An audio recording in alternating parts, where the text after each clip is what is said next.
Hello everyone, welcome to my channel. So today we'll do the activity 1.12 given in the NCERT Science Book of Grade 9 and the name of chapter is Matter in Our Surrounding. So आज की activity में हम ये देखेंगे कि effect of change of temperature. जब हम किसी सॉलिड या लिक्विड का टेम्परेचर चेंज करते हैं तो उसके ऊपर क्या प्रभाव पड़ता है, right. Now in this activity you are suppose to take about 150 gram of ice in a beaker. जैसे कि आप देख सकते हो, you are suppose to take ice in a beaker and now you have to suspend a laboratory thermometer so that its bulb is in contact with the ice. जैसे कि आप temperature measure करने के लिए थर्मोमीटर देख रहे हैं और उसका बल्ब जो है आइस के बीच में डिप होना चाहिए, जिस तरह के ये फिगर 1.6 में दिखाया गया है। अब आपको करना क्या है, start heating the beaker on a low flame. जैसे कि आप देख सकते हो बर्नर को चलाया गया है ताकि जो है आइस है उसको हम थोड़ा सा हीट करना शुरू करें जो कि बीकर में है। Note the temperature when the ice start melting. तो आप देखोगे कि कौन से टेम्परेचर के ऊपर जो है आइस स्टार्ट हो जाएगी मेल्ट करना। So it is 0 degree Celsius.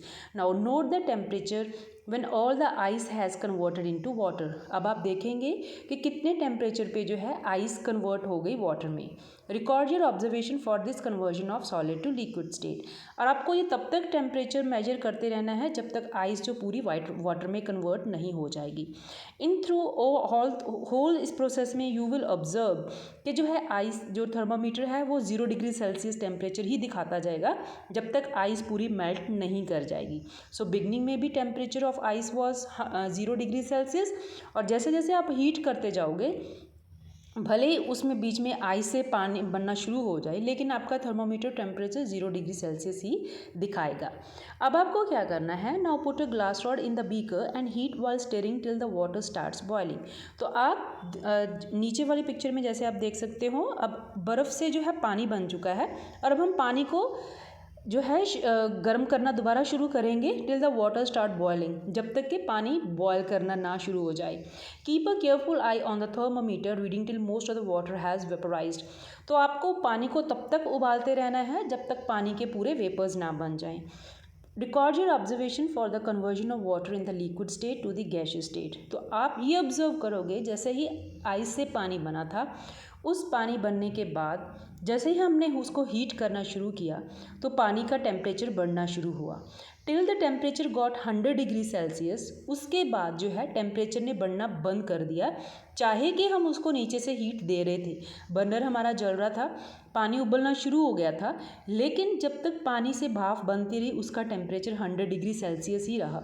भले ही हम उसको टेम्परेचर बढ़ा रहे थे तो पानी का टेम्परेचर बढ़ा क्यों नहीं, 100 से अबव क्यों नहीं हुआ।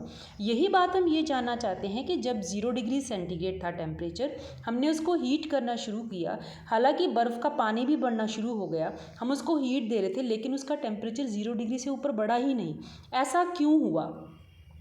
ऐसा इसलिए हुआ कि जैसे जैसे हम टेम्परेचर बढ़ाते हैं, अब we have already discuss in the previous activity, as we increase on temperature of solids the kinetic energy of particle also increases. तो इस तरीके से जब काइनेटिक एनर्जी इंक्रीज कर जाती है, जो पार्टिकल करते हैं क्या करते हैं, they start vibrating with greater speed.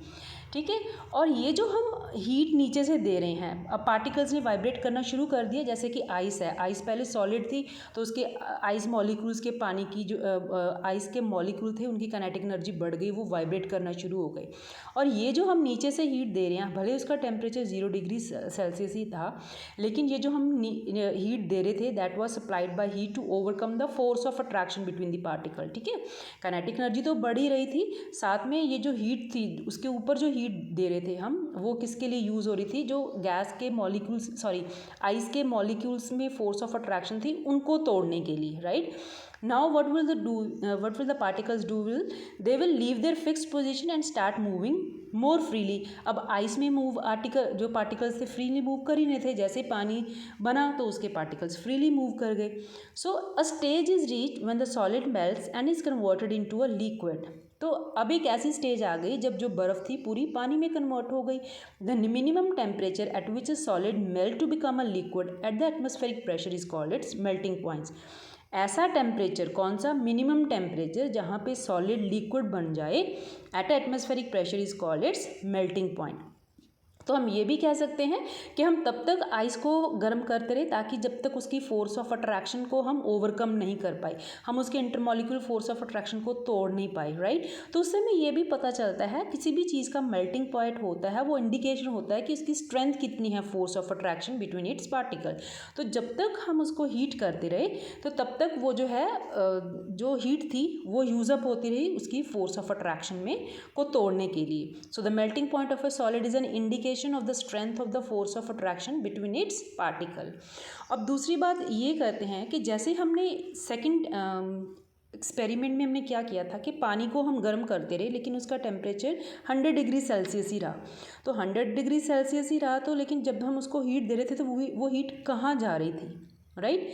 सो हम ये कह सकते हैं कि that heat was getting used up in changing the state by overcoming the force of attraction between the particle.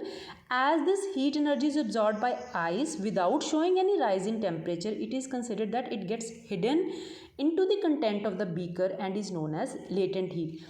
क्योंकि जो हम हीट सप्लाई कर रहे थे उससे जो उसका टेम्परेचर तो बढ़ नहीं रहा था आइस का, ना ही लिक्विड का टेम्परेचर बढ़ रहा था, लेकिन वो जो टेम्परेचर है या हीट है वो बर्तन द्वारा यूज़ की जा रही थी या बर्तन को ज़्यादा और हीट करने में यूज़ की जा रही थी, और दूसरी उसकी फोर्स ऑफ अट्रैक्शन थी उसको ओवरकम करने के लिए यूज़ की जा रही थी, राइट। सो हम ये कह सकते हैं कि इसी को हम बोलते हैं latent heat. Latent heat means hidden heat, right. So हम ये भी कह सकते हैं कि the amount of heat energy that is required to change 1 kg of solid यहाँ पे क्या थी, ice, into liquid at a atmospheric pressure at its melting point is known as latent heat of fusion।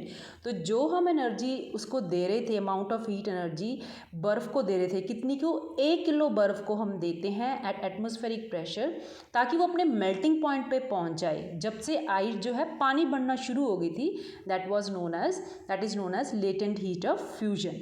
इसी तरीके से जब पानी जो है वेपराइज होने शुरू हो गया, the temperature the liquid start changing into gas, the temperature at which a liquid start boiling at the atmospheric pressure is known as boiling point।